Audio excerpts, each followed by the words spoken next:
Kaya ito yung sunod mga kababayan. Kung naalala ninyo mga kababayan, itong mga DDS, 'di ba ang sabi nila yung pambato daw nila si Sara Duterte sa 2028. Pag nanalo daw si Sara, magtago na daw tayong lahat. Eh ngayon mga kababayan, merong matinding kalaban si Sara. Bakit? Alam nyo ba mga kababayan, yung supporter ni Tolpo at supporter ni Lenny, pinagsani puwersa kasi napansin kasi nila na si Tolpo humahabol kay Sara, si Lenny pumantay kay Sara. So ang ginawa nila ngayon, Robredo, Tulfo. Robredo Tulfo ang pinagsama para matibag si Sara. Nako, eto na talaga ang pinakamahirap talunin. Ito ang pinakamahirap talunin talaga mga kababayan kapag nagsanib puwersa si Tulfo at si Lenny Robredo. Talagang mawawala si Sara. Maniwala kayo sa akin mga kababayan. Ito po, pakinggan natin. Tulfo at Robredo. Patay tayo dyan. Ito na, mga kababayan. Ang usap-usapan na pwedeng ipangtapat kay Vice President Sara Duterte ang tambalang Robredo Tulfo sa eleksyon 2028. Yan ay matapos bigyang kulay ng ilang netizen ang pagbisita ni Senator Erwin Tulfo sa Naga City ngayong araw. Narito ang politiko update ni Jude Icap. Naging makahulugan para sa mga netizen ang sinabi ni Senador Erwin Tulfo na magkakampi dapat sa pag-angat ng mga buhay ng mga Pilipino. Matatandaan ng pamilyar na salitang politikal na may kaugnayan kay Robredo tulad ng kakampi, kakamping at angat buhay na pangunahing advokasiyang isinusulong ni Robredo mula noon hanggang ngayon. Dahilan nito, hindi na tinangtanan ng usaping politikal na may kaugnayan kay Naga City Mayor Lenny Robredo sa umano'y totoong plano nitong pagtakbo sa pambansang halalan sa taong 2028. Ayon sa mga umuugong na kwento, isa sa mga inaabangan ang tandem ni Lenny Robredo at Senador Erwin Tulfo. Sa mga nakaraang survey, lumabas ang malakas na tambalang Robredo-Tulfo sa 2028 na posible umanong ikatalo ni Vice President Sara Duterte. Batay sa Facebook post ni Robredo, hindi politikal ang pakay ng senador, kundi sa pagtulong sa mga proyekto ng lungsod, partikular sa Peña Francia Redevelopment Project. Meron palang anak si Rafi Tulfo na gwapo. Anak ni Erwin Tulfo. Anak ba to ni Erwin Tulfo, mga kababayan? Yan ang gwapo. Sino kaya to? Malaman ko kayang Facebook nito. Tingnan nyo mga kababayan, ang gwapo ng anak ni Erwin Tulfo. Tingnan nyo, saan ba yon? Ayan ang gwapo-gwapo Wow, in fairness Parang may pagkahawig ni Erwin Tulfo na may pagka Sandro Marcos. Yeah? Kita nyo mga kababayan? May itsura Ang gwapo pag sinabi mo Duterte, wala talagang gwapo sa kanila. Kung hindi gawa ang ilong, ewan, gawa ang panga. Ito ng lungsod, partikular sa Peña Francia Redevelopment Project. Ayon kay Mayor Robredo, nangako umano ang senador ng karagdagang pondo sa nasabing proyekto na lubos namang ikinagalak ng alkalde ng lungsod. Samantala, pinahayag naman ni Senador Erwin Tulfo ng kanyang pagbisita ay personal at nais umano niyang suriin ang mga pampublikong programa sa lungsod. Mahalaga umano ang ugnayan ng Senado at mga LGUs para matiyak ng pambansang budget ay totoong naisa sa katuparan ang mga proyektong papakinabangan ng publiko. Para sa kaya pala mga kababayan. 'Di ba? Nung nakaraan nga lang yung kaibigan kong mga Chinese businessman pumunta kay Lenny.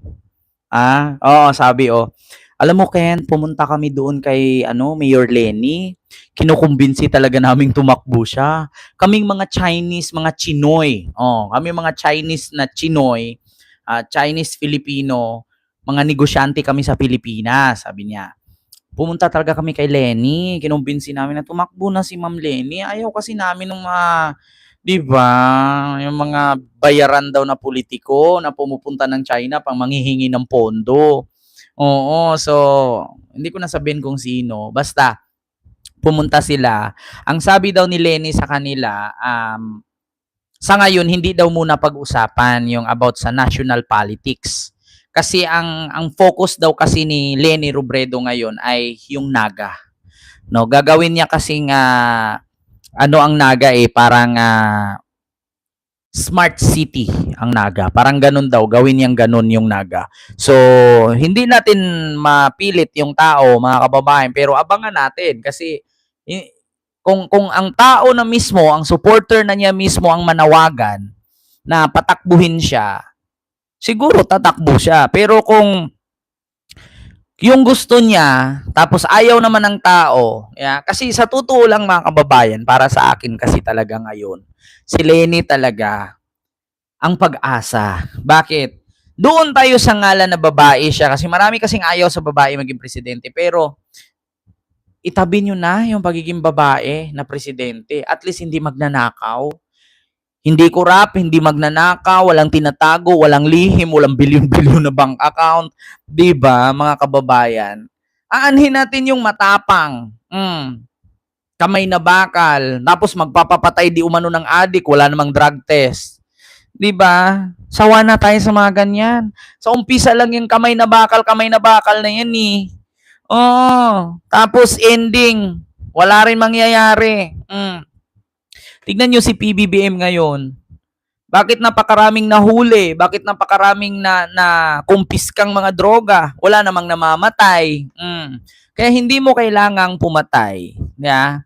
Para lang, mga kababayan, para lang magmukha kang magaling at magmukha kang matapang sa mata ng sambayanan. Di, alam nyo, ang trabaho ng presidente, magbibilang ng buhay kung ilan ang kaya niyang iligtas sa kanyang nasasakupan.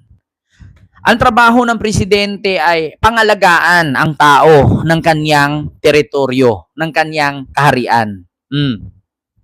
Hindi trabaho ng presidente ang magbilang kung ilan ang napatay, kung ilan ang kaaway ang napatumba. Trabaho po ng mga sundalo at pulis yan.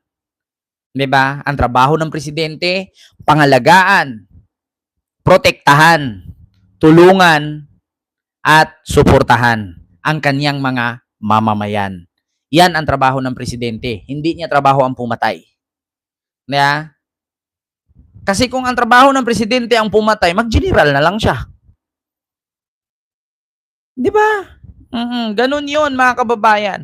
Alam nyo kasi, sa totoo lang, napansin ko kasi, pagdating kay Leni Robredo, doon tayo sa ngalan, mahinhin siya, malambing siya, maunawain siya. Kaya nga tinatawag ka na meron kang gabinete. Alam nyo, napansin ko sa estilo ni Leni, halimbawa siya ang presidente. Siyempre sa presidente may gabinete siya dyan. Take note ito ang pinakamaganda kung sakaling si Leni Robredo ang maging presidente. Una, hindi naman si Leni ang matapang eh. Una, pag na-presidente yan si Leni, number 1 na miyembro ng kanyang gabinete, si Laila de Lima, Trillanes, Torre, sino pa? Bam, Kiko, sino pa?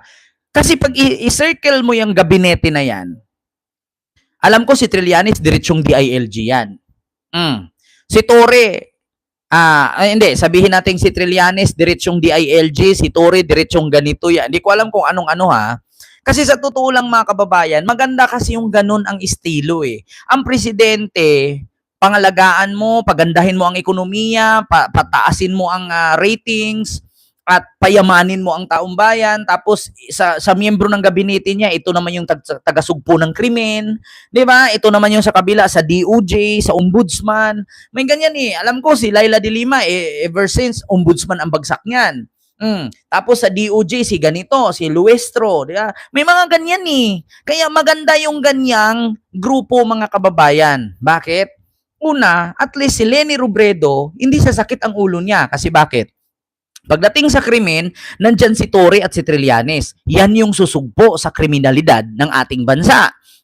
Pagdating naman sa ombudsman, nandyan si de Lima, nandyan si Luistro, nandyan si Kiko, nandyan si Bam. Diba?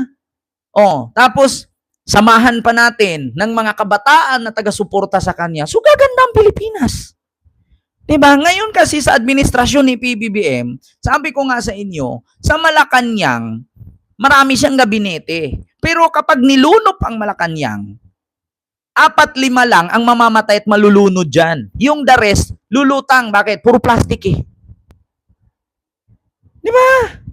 Ganun yun, mga kababayan. Kasi ang trabaho naman talaga ng presidente, hindi mo naman talaga sagutin, no? Pag tumaas ang krimen, problema mo ba yan? Di ba problema ng DILG yan? Oh, pagka may mga korap, di ba problema ng Ombudsman, Sandigan Bayan at Korte Suprema yan? Bakit ang presidente ang mamumroblema? Ang trabaho ng presidente, yan yung mag-akit ng investor, makipag-meeting sa ibang dayuhan, sa ibang leader, pagandahin ang Pilipinas, magkuha ng mga proyekto, magplano ng proyekto. Yan lang ang trabaho ng presidente. Pagdating sa kriminalidad, nandyan ang DILG, nandyan ang PNP chief, nandyan ang kasundaluhan. Di ba? Di ba ang ganda ng Pilipinas kung ganun, magkakasundo lahat ng gabinete, sumusunod sa presidente, hindi yung gabinete, miyembro isa, ayaw sundin ang presidente kasi gusto niya rin maging presidente. Di ba? Di ba ganun, mga kababayan? Ganun yun. Halimbawa, ganito, nag-meeting sila. Si Lene ang presidente. Ito ang vice presidente, si Erwin Tulfo. Lahat nito mga gabinete yan. Kung paano natin pagandahin yung ating bansa, pag-meetingan natin, ikaw, halimbawa, ito si Trillanes, sa'yo yung kriminalidad. Sa'yo yun. Dito naman sa kabila, PNP, sa'yo yung about sa mga ganito, ganyan. Tapos yung isa naman, DOJ, dito ka. Ombudsman, doon ka. Dito, Supreme Court, Sandigan Bayan. Ito, Vice President, ang gagawin mo. Yung mga nasa baba, sa education, ganyan, sa health. Tapos si Leni, siya yung mga magta-travel abroad para kukuha ng mga, di ba, mga investment para gumanda ang ating bansa. Ganyan dapat. Hindi yung presidente ka, pinapakialaman mo yung trabaho ng DILG, pinapakialaman mo yung trabaho ng DepEd, pinapakialaman mo yung trabaho ng Ombudsman, yung doon sa kabila, yung Supreme Court, yung doon sa kabila, yung ganito, nangingialam ka. Kaya walang mangyayari. Mandate is mandate. Di ba? Hindi ang ganda ng bansa. Wala naman yan sa lalaki sa babae ang presidente. Kanya-kanyang toka. Alam nyo, kung gampanan mo lang yung toka mo, walang mapapalitan hanggang sa matapos yung termino, mananatili ka dyan. Toka mo, walang pakialamanan. Hanggat maganda ang aking pagkatrabaho. Ganun yon. Ngayon kasi wala eh. Ganun yun, mga kababayan. Ang ganda ng bansa, di ba? Kung si Sara maging presidente, butang ina, wala, yung DILG, magmukha ka lang bulaklak dyan. Yung Ombudsman, mukha ka rin bulaklak dyan. Yung DOJ, yung Supreme Court, yung Sandigan Bayan, magmukha ka lang bulaklak dyan. Bakit? Lahat ng mando ni Sara masunod. Ganon ginawa ni Digong noon eh, di ba? Bakit? Nung panahon ni Digong, may narinig ka bang Ombudsman? Wala, tekong bibig. May narinig ka bang DOJ? Wala, tikong bibig. May narinig ka bang DILG secretary? Wala, tikong bibig. Sinong DILG secretary ni Digong? Paki-comment. Sinong DILG secretary niya? Di ba wala? Kasi siya ang nasusunod eh.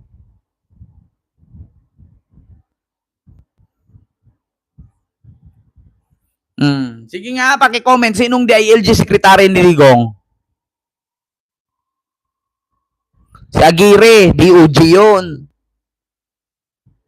DOJ yun, si Aguirre. DILG secretary, di ba wala? DOJ, si Aguirre. Ganon yun, mga kababayan. Di ba? So yun po yun, mga kababayan, no? Yung ating reaksyones. Kaya sabi ko nga sa inyo, yung Tulfo Robredo talaga, mabigat-bigat. Mabigat-bigat talaga, mga kababayan, na usapin ito. Ito talaga yung titibag kay Sara. Alam nyo, kung ganyan lang ang mangyayari, yung presidente may kanyang sariling trabaho, yung DOJ, yung DILG, yung ganito, may kanya-kanyang trabaho, walang pakialamanan. Diba? Ganda ng buhay ng Pilipino. So yun lamang po mga kababayan yung ating topic and for today's video. So mag-ingat kayo palagi mga kababayan. Huwag kalimutang si Anyo ba? Hindi Hindi si Anyo. Mukhang wala nga eh. So yun lang mga kababayan. Maraming salamat po, no, sa inyong lahat. Mag-ingat kayo palagi and see you tomorrow.